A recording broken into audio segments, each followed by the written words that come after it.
Hello, my name is Diane Coyle. I'm Bennett Professor of Public Policy at the University of Cambridge. I'm really sorry not to be there with you in person, and I wanted to say thank you also for the invitation to give this keynote. I'm recording it myself, so I'm going to apologise in advance for any technical hiccups that we have along the way. My subject is how we economists think about ourselves and how this should change. It's a constant theme in economics that we have a practical, empirical discipline. It's about the is and not the ought, or as Milton Friedman put it in this famous quotation, it's positive and not normative, independent of any ethical position, normative judgments. We deal with what is, not with what ought to be. And these comparisons have been made consistently over the decades. So Keynes famously referred to economists as dentists or aspiring to be like dentists. There have been comparisons to engineers. Much more recently, Esther Duflo, the Nobel laureate, talked about plumbers. And so these are all humble, practical professions. We look at the evidence, we apply the best possible techniques, and we deliver an analysis and a solution to the problems that's entirely based on empirics. And this approach, really deep-seated, has been reinforced by the applied turn in economics. The latest Nobel laureates were, of course, awarded for this. And here is a documentation of the applied turn, with the link at the bottom having the source, showing the makeup of National Bureau of Economic Research working papers over the years since the mid-1970s. And the macro and international has really shrunk, and the applied micro, or those yellow lines there, have increased dramatically over the years. And you can see that these range into all kinds of areas of social policy, industrial organization, innovation, all kinds of areas where there are significant policy questions, and we economists think that we have something to contribute in addressing these very practical problems. And this has been enabled by the techniques for which the Nobel was awarded, but also the availability of data, much bigger data sets over the years across all of these areas. So the huge panel data sets, for example, that people have been using, increasingly what's known as big data sets, and of course the computer power to be able to do something with it. And there's something admirable about this as well, because we want the advice we give as economists to be practical and as impartial and objective as possible. Quite rightly, Adam Smith talked about the stance of the impartial spectator. Economists are very influential in government and in business and in the public debate. And so the more we can be objective, the more we can do positive economics, surely the better that is. And this approach dates back, in my view, to logical positivism and the famous Lionel Robbins essay on the nature and significance of economic science. Economics is neutral between ends. Economics cannot pronounce on the validity of ultimate judgments of value. And he was, this is not controversial particularly, and it was in the atmosphere at the time. Keynes and Ramsey were in Cambridge here with Wittgenstein, and logical positivism was incredibly influential in philosophy, in British empiricism, and also in the Anglo-American economics tradition. So knowledge consists either in logic or in what's empirically verifiable. And so in the article cited at the bottom here, I've described this as a separation principle. So this is very deeply embedded, and there are some good things about it. But of course, we make value judgments all the time when we're talking about economic policy. And I think many economists, many of us mislead ourselves by using the term efficiency. Because of course, we're talking about the Pareto efficiency concept. If you can make one person better off and nobody worse off, then that's an improvement. But that of course rules out interpersonal comparisons. And it's a welfare analysis. It isn't the kind of efficiency analysis that a plumber or an engineer might talk about. We're in the normative realm, even when we're talking about efficiency in economics. And policies always have winners and losers. And so we have this bizarre situation where policy economic analysis is using a criterion that rules out interpersonal comparison in contexts where distributional impacts are absolutely bound to occur.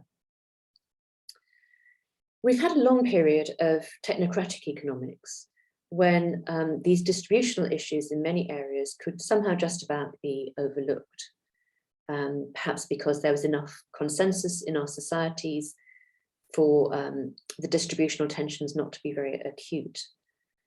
But this is changing.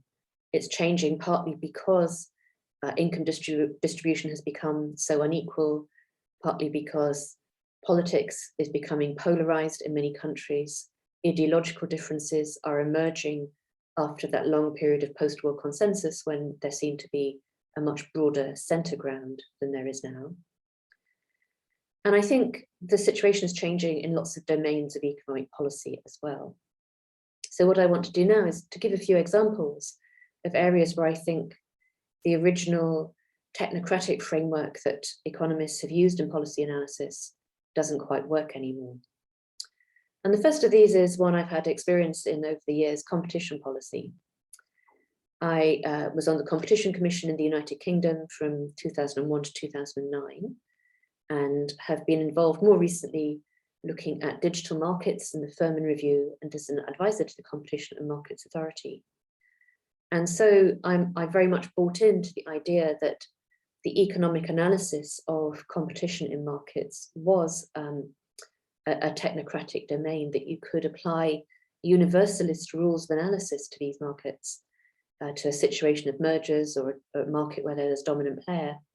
And that was correct and adequate to reach conclusions that actually could intervene quite substantially in business decisions and in the shaping of economic outcomes in important markets.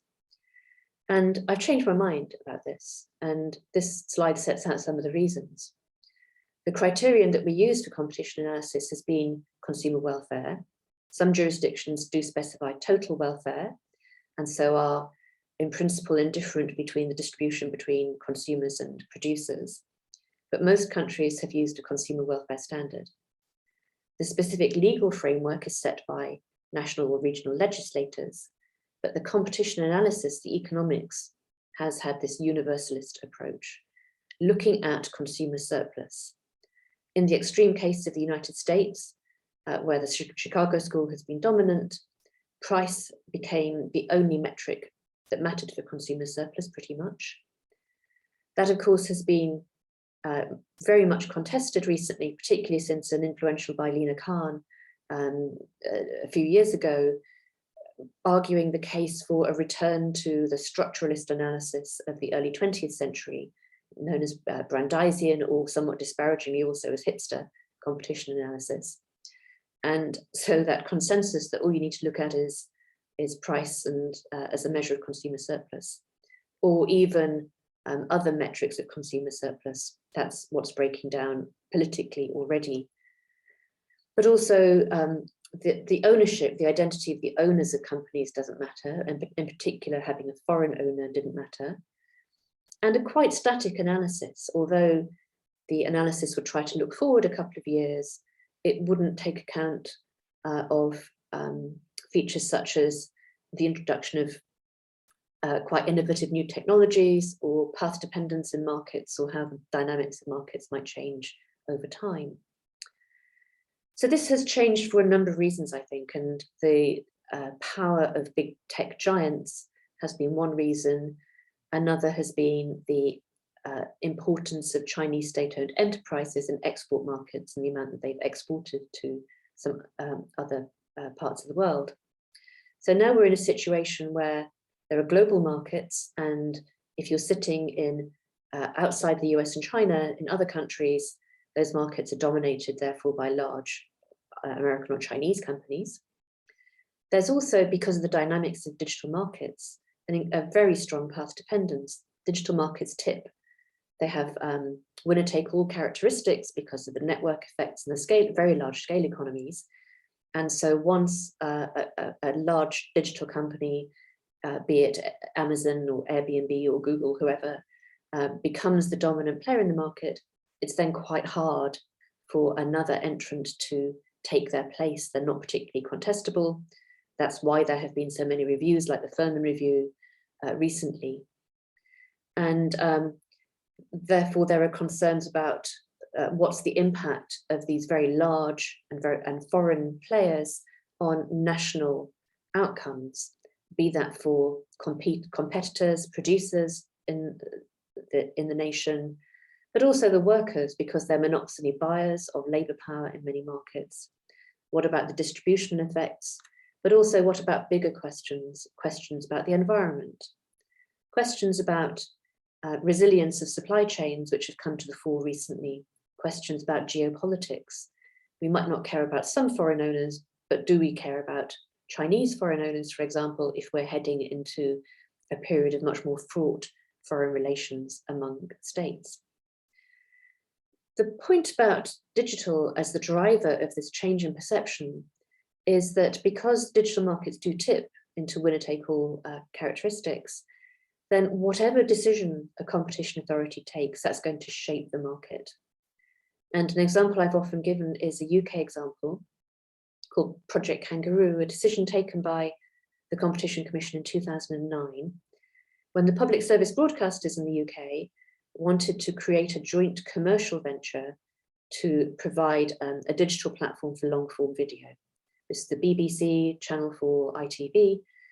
They wanted to put their own content and also other content on this platform and bring it to UK consumers.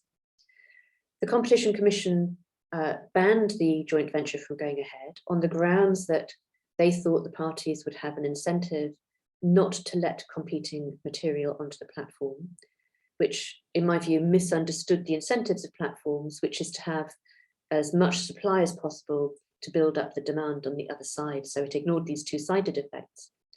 But also the ban held for 5 years, which in digital markets is a lifetime. And so the consequence of the decision was that Netflix is the biggest broadcaster in the UK. So either way, the Competition Commission's decision was going to determine who was the winner in that particular market. And the same is true of all these markets with the same characteristics of network effects, very large economies of scale, importance of intangible assets and software. And so I think more broadly, the idea of a universalist competition analysis is starting to crumble. And I want to credit a PhD student of mine, Diane, whose forthcoming dissertation, it covers much of this territory. A second example is cost-benefit analysis. And the example I have here is something that's been in the news in the UK in this past week. It's our high-speed train network that is now not going to become a network. Transport is meant to be one of the vehicles for delivering what's called levelling up, an improvement in growth prospects of poorer regions of the country outside of London and its immediate environment. And the first phase of this high-speed network, phase 1, the blue line here, is being built as we speak. The government announced this week that phase 2 would go ahead, but they were going to scrap both the eastern part, which you can see as a purple dashed line on this chart, and also a stretch joining up the end of the red line here and the dashed purple line. So it was meant to become a proper network. And if you look at the cost-benefit case for this, a lot of the net benefits to this project come, of course, after the construction phase, but also from network effects. And the value of each part of the line, the benefit of each part of the line individually is less than the whole is more than the sum of the parts. What this tells me is that this is not a decision based on the technicalities of the cost-benefit analysis. That was very contested anyway, because this rail line is cutting through people's land and property, and so wealthy property owners in the southeast of the country have always been opposed to it, and the benefits go to, or allegedly go to, people living in Birmingham and Manchester, cities further north. So that distributional aspect of it had been discussed. But the economic case depended very much on the potential productivity boost to northern cities from the creation of this high-speed network around the northern part of the country, and that's now not going to happen.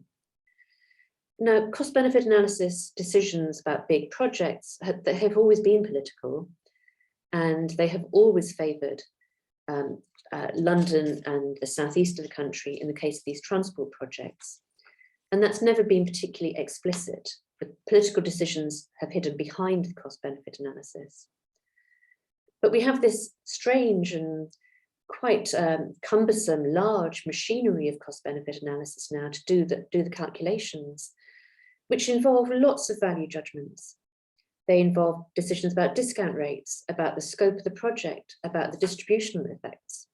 And these are all hidden behind a veil of technicalities. There are thousands of pages of guidance on the Department of Transport's websites about this. And then at the end, anyway, it becomes a political decision, which is a value-laden decision, without really explicitly discussing the values that go into the, quotes, technical part of the analysis. And it's all a bit of a mess. So we have a framework of cost-benefit analysis that has become really widespread in policy economics that is just a mess at the moment.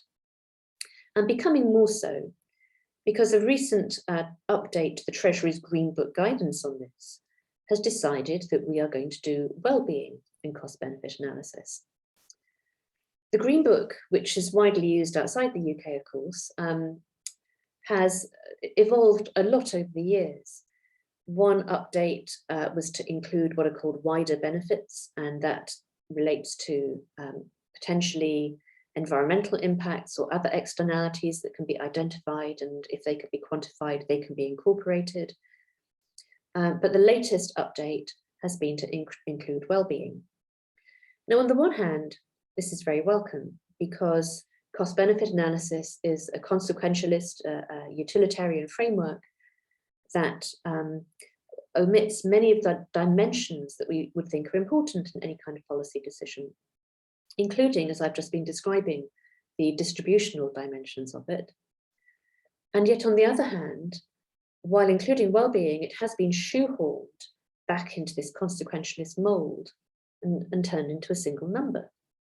And so what the cutting in the green box on this slide is just a grab from a demonstration calculation that shows you how to turn a well-being calculation defined as this concept for well-be in parallel with Coyle's in other kinds of cost-benefit analysis, and how to turn that into a single number, single willingness to pay number to feed into the cost-benefit analysis, and in turn to be fed through into a final go or no-go benefit cost ratio for a whole project.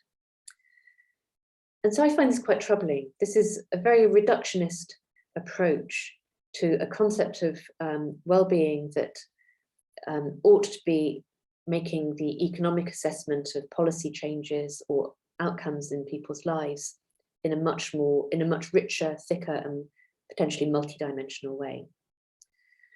So on the one hand, we have the reality of life, that there are many dimensions, that there are things that are not commensurable, that there are things that some people think shouldn't even be introduced into the domain of quantification. And on the other hand, we have to have policy decisions that decide yes or no, we will do this, or we will do something else. And this is a fundamental dilemma that philosophers such as Elizabeth Anderson and people working in the tradition of capabilities have written about, of course. So there is a real dilemma there.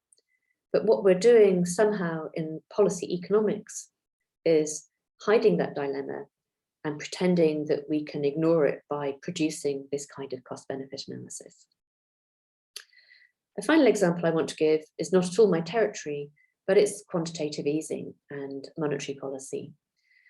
Now, this, of course, has distributional aspects. Here is one of the studies for the UK showing the impact of the Bank of England's quantitative easing at large scale between the years shown here, 2006 and 2008 at the height of the financial crisis, and 2012 to 2014. The left-hand panel shows the impacts on wealth distribution, The right-hand panel shows the impacts on income distribution. It's by decile. So you can see very immediately there is a big increase in the wealth of the richest, and most of that comes through the orange bars here, the financial assets effect. So QE has inflated asset prices, and there's been very little gain in terms of assets for those who don't hold many, obviously enough. On the other hand, QE has led to higher growth and higher employment than would otherwise have been the case, and therefore the income effect has been somewhat higher for people in the lowest decile, although of course benefiting everybody across the income distribution.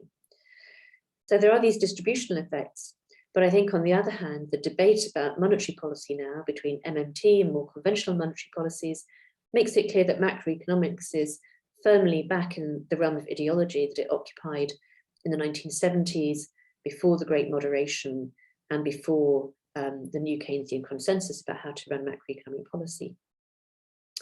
So in all of these examples, what I've been trying to set out is some breaking down of this notion that we can separate the positive and the normative, and that the normative in different ways is creeping in and making it just much harder as a policy economist to figure out actually what the right kind of advice is and how to frame that and how to think about the politics of making recommendations about policies.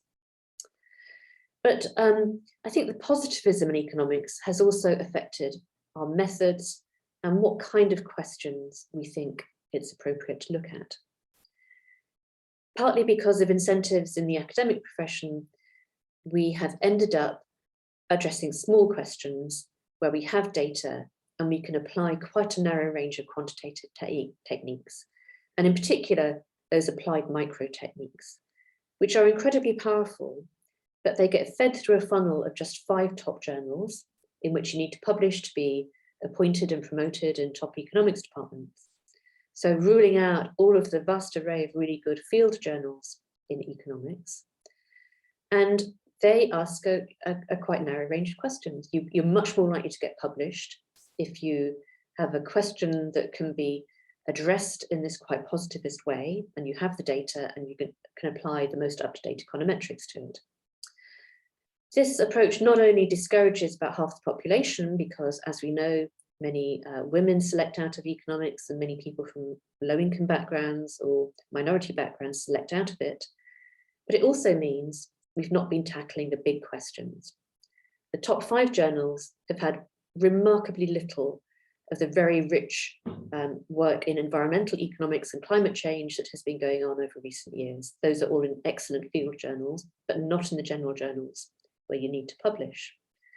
And I wanted to show you this quote from an excellent paper by Nick Stern on climate change recently. This is a problem where you can't apply marginal analysis. The risks are catastrophic. The dynamics are such that there are going to be tipping points, irreversible tipping points in some aspects of biodiversity and climate. There is a real ethical question about which discount rate you use. The standard Green Book cost-benefit analysis discount rate is not appropriate because there's a strong moral argument for a zero-rate time preference for treating people in future as having the same ethical value as people alive today. And it's obviously a complex system where the climate and the biodiversity and the resource issues all interact with each other and interact with the social and economic system as well. And there are huge global political economy questions about how we're going to address this. And as Nick Stern says in the paper, policies focused on change are of the essence. Analysis must reflect the world. There are imperfections in lots of markets. There are lots of missing markets. There's unquantifiable risk. There are increasing returns to scale, and the distribution of income is absolutely central.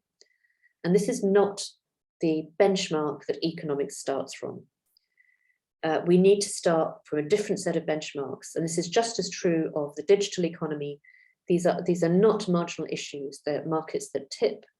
There are imperfections everywhere, and so we need to start from a different benchmark than the one that says, well, we'll start with a model of constant returns to scale, and we'll assume that there are no social norms affecting preferences, and we will therefore draw the conclusion that market solutions will be the best place to start. So in this context, let's think about a climate tax. And then if we can identify some market failures, we will pick those off one by one. You simply can't do that with problems like climate change. I don't think you can do that with big project decisions or with competition analysis in many modern economic markets. And so we need a starting point that involves many disciplines. Economics alone is not enough. We need political economy. If your economic analysis leads you to a conclusion that is unable to be implemented politically, you have done the analysis wrong. So we certainly need political economy back, but we need to work with engineers, with biologists, with climate scientists. And we need a much wider range of methods. Quantitative methods of the classic econometric kind are inadequate to answer these kinds of questions. We need qualitative methods too. Many economists think these are too woolly and vague, but actually qualitative methods are systematic and rigorous, if done well, of course, and involve a lot of data. Text is data, images are data, and you can have megabytes of data in a qualitative project. But we also need to get over the habit of saying, well, that's too ad hoc. This is the prism of the logical analysis from logical positivism. Sometimes you have to introduce ad hoc insights or insights from history to be able to understand what to do about the big problems that we're facing now. So the benchmark needs to change. And I think this is doubly important because machine learning and AI, which are becoming more and more widespread in policy areas such as criminal justice or the welfare system, is like an economist on steroids. Machine learning systems have objective functions that are like utility functions or profit functions, and they program them to be maximized. And they have all the same problems of omitted variables or being able to measure variables that don't map entirely onto the outcome that you really want to achieve. And this is the alignment problem. Are incentives truly aligned? Can you explain what the machine learning system is doing in terms of meeting its objective? There's data bias, and this is now well understood in machine learning, not easy to overcome because all the data that we have reflects the society that we have already, and that is a biased society with the classifications that we have. But it encodes these utilitarian ethics and, as I was just describing earlier, contracts multidimensional problems into unidimensional decisions. And the first step in machine learning is to start that reduction of dimensionality. Computer science is like economics also in its own social makeup. It's another almost entirely male, largely white, and not particularly working class community, which values a particular kind of brilliance and a particular range of techniques. But at least AI is having an ethics moment, and there's a lot of appreciation in AI that these issues need to be thought about. They, I hope, will address these questions quickly because machine learning systems are being unrolled so fast in so many areas of policy: facial recognition, what to pay people in terms of their benefits, whether to give parole or not, who to arrest. So these are really important questions with a big impact on people's lives. And I think we need to now have a moment when we revisit welfare economics and have our own ethics moment in economics as well. And so coming towards the end of what I wanted to say to you, we have this benchmark model in our minds. We're socialized from our first undergraduate lectures into thinking that an individual maximizing utility function is a pretty normal way to think about the world, when actually it's very bizarre. We start with a linear, static world. We start with constant returns. We think of externalities as an exception and think of them one by one. We think of a world where preferences are fixed, people are individualist, and there isn't much unevenness in the way that you analyze the problems. And therefore we have this bias towards starting with a market solution. And of course they don't work all the time. And so we will think about individual policy solutions to particular problems. But the economy we have now is the opposite of all of these things. Increasing returns are everywhere. Interacting externalities are everywhere. People's preferences are highly fluid, as indeed Madison Avenue has known since the 1950s. And we have non-linear, non-marginal dynamics. And therefore, we ought to start by asking, what is the reality of the situation we're talking about, be it climate change or digital market power, and think about what kind of institutional framework it's best to use to analyze that context. And that might be a market in some situations, or it might be a classic government intervention, or it might be some much more novel kind of institution, bringing in market design or institutional innovations. And so I'd like us to change our benchmarks. We need to tackle the big problems, not just the small ones. My own preoccupation is thinking much harder about data and what these supposedly rigorous quantitative methods are actually applying themselves to, because data is a social construct, and it isn't the data, but the information it conveys that matters.